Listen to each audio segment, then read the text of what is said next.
Section 46 of BNS में दुष्प्रेरक की परिभाषा दी गई है। दुष्प्रेरण क्या होता है, जो हमने सेक्शन 45 में देखा। ऐसा काम अगर कोई व्यक्ति किस लिए करता है, किसी अपराध को करने के लिए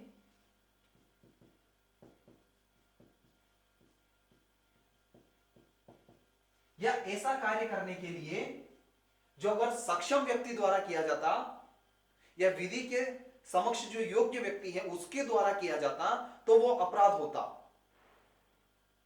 ऐसा कार्य करने के लिए किसी व्यक्ति के साथ क्या करना, जो सेक्शन 45 में कंडीशन बताई गई है वो सब करना, यानी उसको उकसाना, उसके साथ आपराधिक षड्यंत्र करके कोई अपराध करना, उसके साथ नहीं उसको सम्मिलित कराना। जो व्यक्ति सम्मिलित होता है आपराधिक षड्यंत्र में, जो सम्मिलित होता है वो दुष्प्रेरण करता है, हम ये कहते हैं। या फिर किसी व्यक्ति को साशय सहायता करना। अगर ये काम कर रहे हो किस बात को करने के लिए, कोई अपराध करने के लिए या ऐसा कार्य जो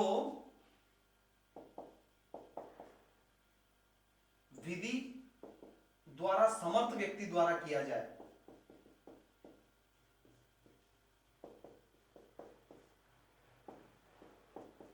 तो अपराध हो।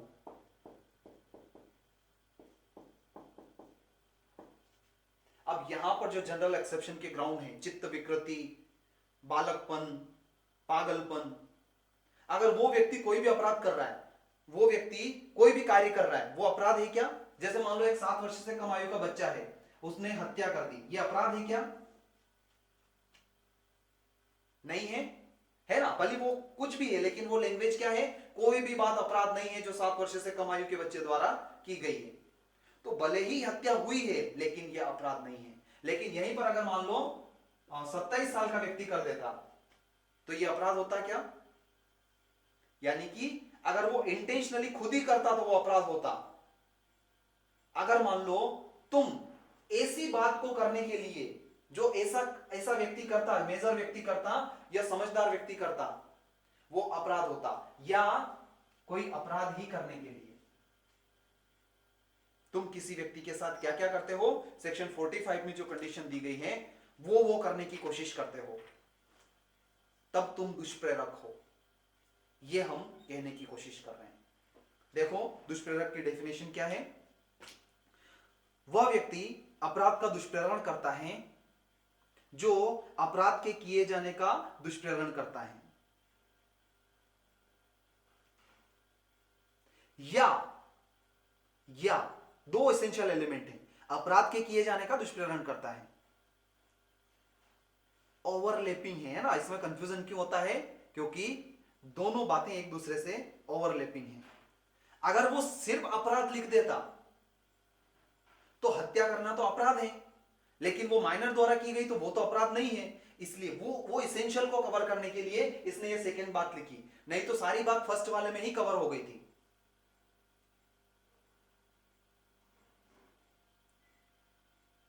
क्या बोल रहा है? जो अपराध करने का दुष्प्रेरण करता है या ऐसे कार्य के किए जाने का दुष्प्रेरण करता है जो अपराध होता। क्यों होता? यदि वह कार्य अपराध करने के लिए विधि अनुसार समर्थ व्यक्ति द्वारा उसी आशय या ज्ञान से जो कि दुष्प्रेरक का है किया जाता, लेकिन वो दुष्प्रेरण के प्रभाव में नहीं होता। ये दूसरा एसेंशियल एलिमेंट क्या है? जो दुष्प्रेरक, यानी दुष्प्रेरक का इंटेंशन क्या है? मुझे इस व्यक्ति को मारना। एक 27 साल का व्यक्ति भी किसी व्यक्ति को मारना चाह रहा था, लेकिन वो दुष्प्रेरण के प्रभाव में नहीं, उसी इंटेंशन से जो खुद का उससे कर रहा होता तो वो भी अपराध होता। ऐसी बात भी अपराध होती ना, क्योंकि वो समर्थ द्वारा की गई। लेकिन वो अपराध कब नहीं होती? जब वो असमर्थ व्यक्ति यानी 7 वर्ष से कम के द्वारा की जाती, तो वो अपराध नहीं होती। लेकिन अगर वो अपराध है, क्यों है? क्योंकि वो समर्थ व्यक्ति द्वारा की जा रही है। कैसे की जा रही है? वैसे ही इंटेंशन के साथ जैसा दुष्प्रेरक का है। लेकिन इसमें फर्क क्या है? इसमें फर्क क्या है? अभी वो दुष्प्रेरण के प्रभाव में नहीं कर रहा था, लेकिन वही बात वो भी करना चाह रहा था और तुम उसके ऊपर दुष्प्रेरण कर रहे हो, तुम भी उसको वही बात करने के लिए कर रहे हो, तो तुम दुष्प्रेरक हो। या फिर सभी प्रकार के अपराध आ जाते हैं। किसी अपराध का दुष्प्रेरण मतलब जो नॉर्मली सभी प्रकार के अपराध हैं। ये जो सेकंड ग्राउंड कुछ नहीं है, सिर्फ वो जो एक्सेप्शंस है ना उनको बाहर निकालने के लिए ये ग्राउंड बता दिया है। बाकी इसमें ऐसा कोई वो लॉजिक नहीं है कि हम उन एक्सेप्शन को बाहर फेंक दें कि वो इसमें कवर नहीं होते हैं। बस इतनी सी बात बताई है। ये बात समझ में आई कौन होगा दुष्प्रेरक। अब दुष्प्रेरक होने के लिए इसमें 5 स्पष्टीकरण हैं कि हम कब एक व्यक्ति को दुष्प्रेरक कह सकते हैं। बहुत आसान, इजी हैं, हमें समझना है ना। दुष्प्रेरक होने के लिए क्या अपराध का घटित होना ही जरूरी है क्या? मैं किसी व्यक्ति को उकसा रहा हूं हत्या करने के लिए, मान लो वो नहीं करे हत्या, तो क्या मैंने अपराध नहीं किया? क्या मैंने तो हत्या करने के लिए उकसाया ना उसको, तो मैं तो दुष्प्रेरण के अपराध के लिए उत्तरदायी होऊंगा, चाहे वो कार्य हो या नहीं हो। ये कुछ पॉइंट्स हैं 5 प्रकार के, उसको हमें समझना है 5 स्पष्टीकरण में। देखो सबसे पहला स्पष्टीकरण क्या बोल रहा है?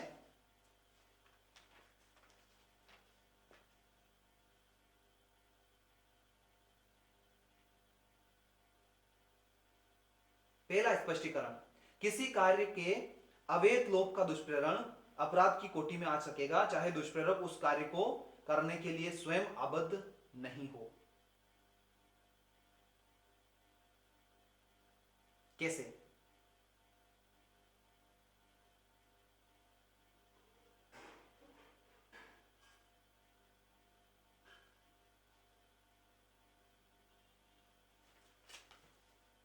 नंबर 1, स्पष्टीकरण 1, एक शहर में दंगे हो गए। दंगे समझते हैं आप? दंगे हो गए। इन दंगे को करने का, रोकने का काम किसका है?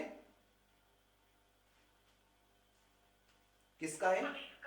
पुलिस का। पुलिस को इन दंगों को रोकना चाहिए।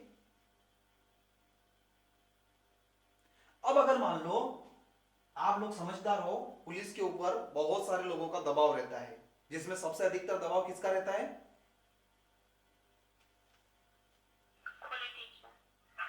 बहुत बढ़िया, नेता का। नेता अपने उस प्रभाव का उपयोग करते हुए पुलिस को बोलता है दंगे होने दो। ये दंगे रोकने के लिए खुद ड्यूटी नेता की तो नहीं है ना, खुद आबद्ध नहीं है वो काम करने के लिए, लेकिन जो आबद्ध हैं उसको भी रोक रहा है।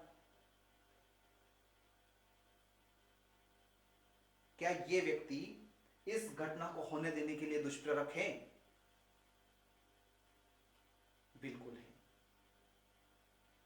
एक घटना हो गई, एक हत्या हो गई,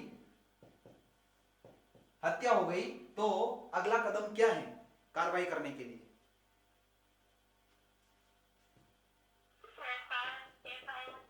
एफआईआर होगी।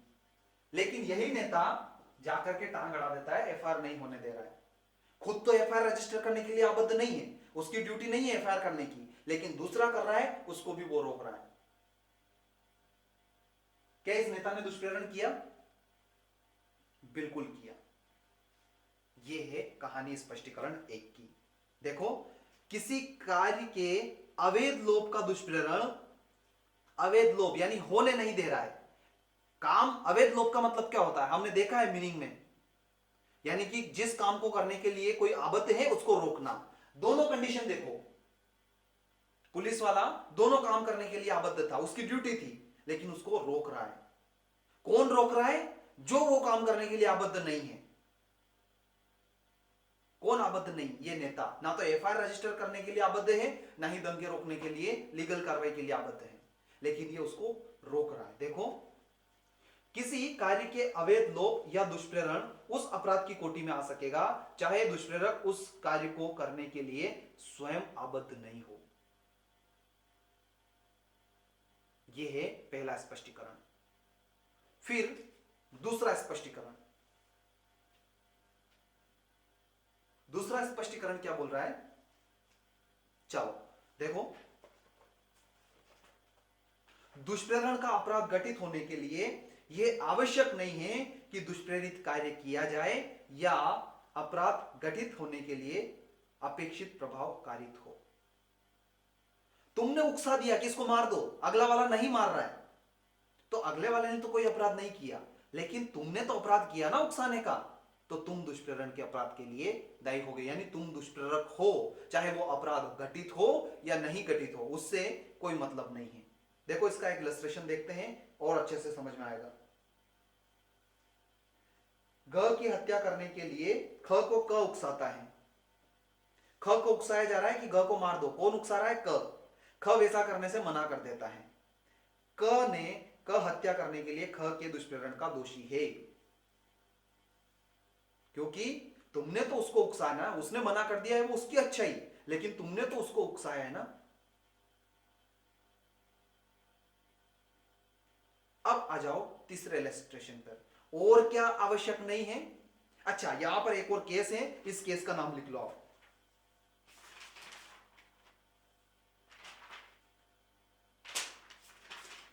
जमुना सिंह,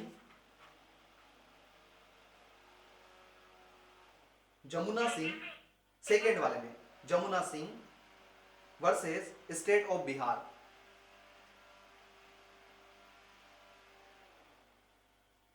क्या बोला गया इस केस में, दुष्प्रेरण के अपराध के लिए यह आवश्यक नहीं है, यह दुष्प्रेरण के अपराध के लिए दुष्प्रेरित कार्य का पूर्ण होना आवश्यक नहीं है, ऐसा लिख लो। दुष्प्रेरण के अपराध के